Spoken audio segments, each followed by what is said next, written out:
శ్రీకృష్ణ పరబ్రహ్మణే నమః.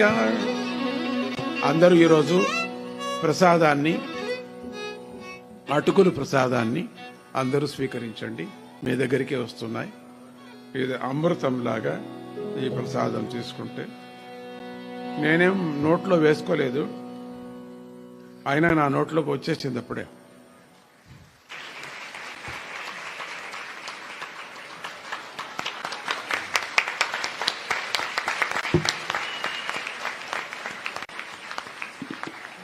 श्री कृष्ण स्वरूप श्री सद्गुरुनाथ महाराज की जय। विनगा विनगा भागवतम मनसुन मन में भागवता। विनगा विनगा भागवतम मनसुन मन में भागवता। कनगांत विष्णुमयं कनगांत विष्णुमयं कनुटकु कावले भागवतम कनुटकु कावले भागवतम। विनगा विनगा भागवतमु मनसुन